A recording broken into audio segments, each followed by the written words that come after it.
Good morning, grade 9s. Today our lesson is going to be on graphing and linear relations. In this lesson, we're going to put together everything we learned from the past couple of lessons.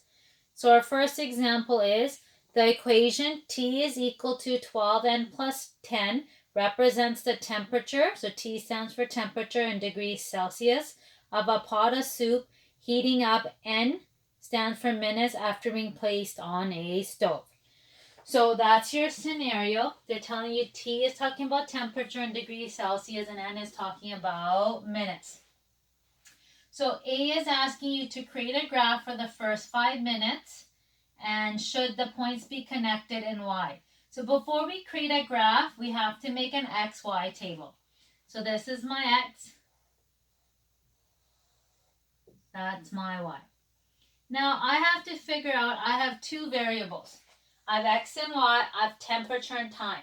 Remember, X is always independent, so I've always told you time is independent. So this is my time, and this is my temperature. So they want me to come up with a graph with up to 5 minutes. So I have to figure out time at 1 minute, 2 minutes, 3, 4, and 5. Okay, so in order to figure this out, I can use my equation, which is T is equal to 12n plus 10 by substituting.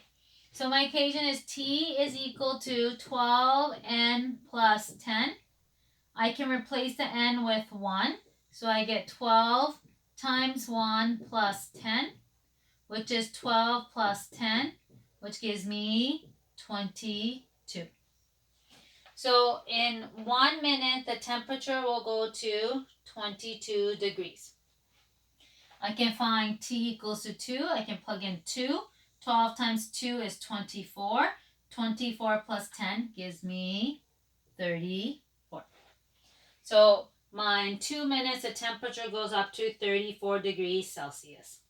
I can do the same thing with 3. 12 times 3 is 36. 36 plus 10 gives me 46. Okay, and then if I look at my pattern, you'll notice that as X is increasing by 1, my Y's are going up by 12. So 46 plus 12 gives me 58. 58 plus 12 gives me 70. And now that is my table of values with the 5 points. And I can graph this. But before graphing, I can answer the second question. Should the points be connected? Yes or no, and why? So in order to figure out the points should be connected, I look at my X, which is time. And when I look at time, I know I can have half a minute, half a second.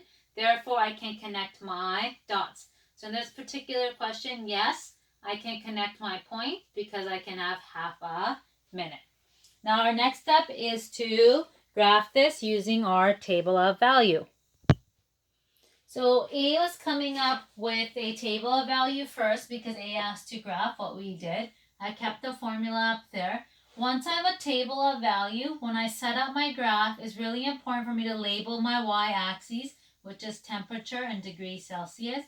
And it's really important for me to label my x-axis, which is time in minutes. If you look at the scale, it's going up by 1, it's going up by 10. So that's very important, and a title for your graph. So I've set up everything for my graph. Once I've set it up, I can start plotting the points the best I can. 1 and 22, so that'll be 1 and 22 over here. 2 and 34. 3 and 46. And so forth. And you can keep doing that. And then this time, I'm able to connect my dots. So that would be your graph. Letter B says, what is the initial temperature of the water? When it's asking you for the initial temperature of the water, it's asking you before you put the soup onto the stove, what was its temperature? So they're asking you for 0 minutes. You can do this 2 ways. I can use my formula and plug it into there. So I can go T is equal to 12 times 0 plus 10 which is T is equal to 10 degrees. So my initial temperature is 10 degrees. Or I can use my graph. I can keep extending it, so I'm extrapolating it until it hits the y-axis, and I can figure that out. Or I can look at my formula. If I look at that formula, the 10 here is telling you that's where the temperature starts, because that is my B. And remember, B is your initial temperature, your fixed amount, or your starting point. So you can look at the formula and determine initial. You can plug it in. You can use your graph, or you can also use your table of value. I'm at 1 minute to get to 0. I go back 1. So from here, I'm losing 12. So I get down to 10. So a lot of different ways to find your initial temperature. And how does it relate to your equation? It's your B of your equation. I'll summarize the answers after. Letter C says, what is the rate of change of the temperature? So when it's asking you for rate of change, it's asking you to find your M. Right? Not your M. That's grade 10. Your A, which is your numerical coefficient. And remember, I taught you to find the change in Y divided by your change in your X. So if I look at it here, I know these are going up by 1. I know these are going up by 12. So my change in Y is 12. So it's going to be 12 over 1, which is equal to 12. So you can calculate it that way. Or you can look at your formula, and it's a number in front of your variable, and that's known as your numerical coefficient. So the rate of change is 12. Letter D says, how long would it take for the temperature to reach 50 degrees Celsius? And the same thing with this question, you can do it 2 different ways. I can go up to 50 here, go all the way until I touch the graph and go down and figure out my time. Or I can plug it into my equation. I have T is equal to 12N plus 10. My temperature is 50 degrees. So I put in 50 is equal to 12N plus 10. I take away 10. I take away 10. That gives me 40 is equal to 12N. I divide by 12. I divide by 12. So N is equal to 40 divided by 12 is 3.3. So that gives me 3.3 minutes.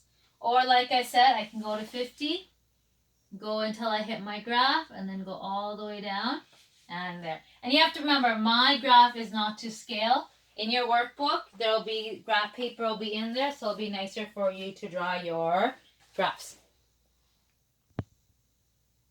So I've summarized the answer for letter B. Initial temperature is 10 degrees Celsius.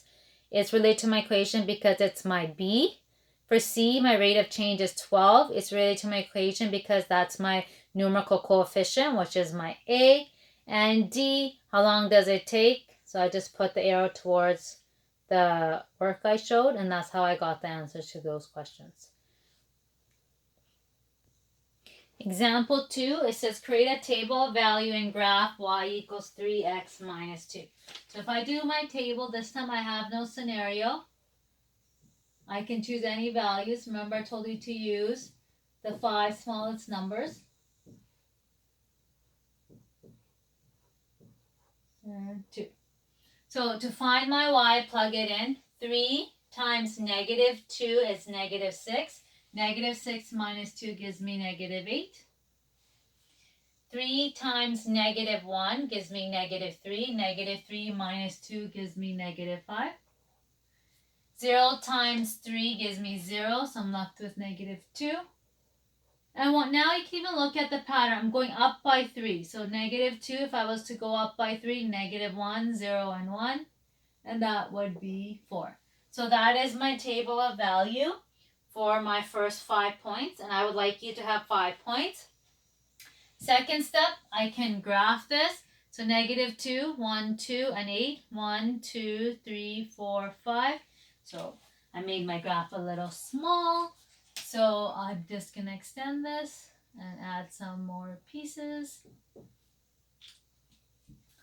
So negative 2 and negative 8. 1, 2, 3, 4, 5, 6, 7, 8. 1, 2. Negative 1 and 5. 1, 2, 3, 4, 5.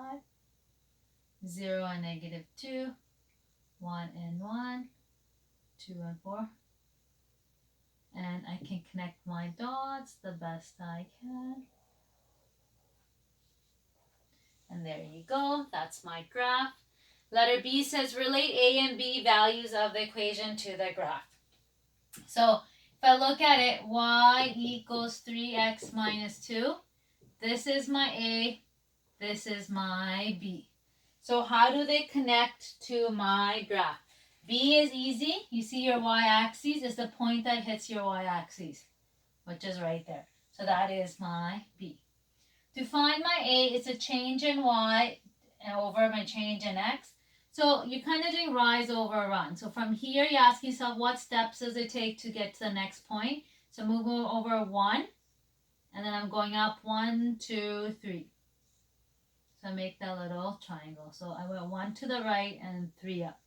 And then y over x, and that gives me my BA value. So that's my numerical coefficient. So here it'll be y over x, which is equal to 3 over 1, which is equal to my A. And that's how it's related to your graph.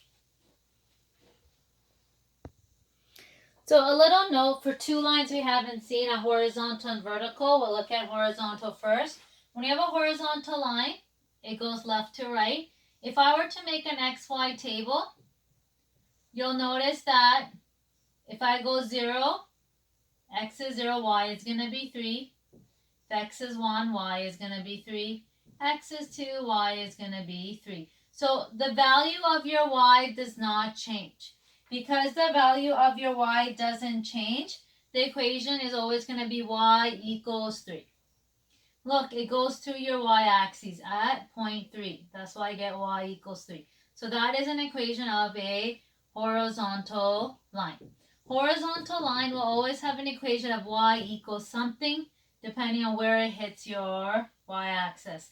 And the reason is because your y values never change.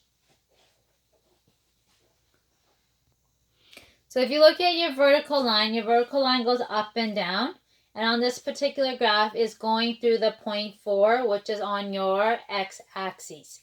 So if I were to make a table of value, the x values would never change. My x will always be 4. My y values would change. So this is the characteristics of a vertical line. So your equation every single time is going to be x equals something. This time it hits your x-axis at 4, so it's x equals 4. If there's a vertical line at -2 and it hit your x-axis -2, then your equation would be x is equal to -2. Same thing with a horizontal line. It will always hit the y-axis, so your equation is always going to be y equals. So it's really important to remember your horizontal and vertical lines as well. So that is the end of today's lesson.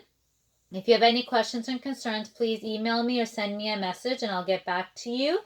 We have one more lesson on Thursday, and after that lesson on the following Monday, you'll get an assignment.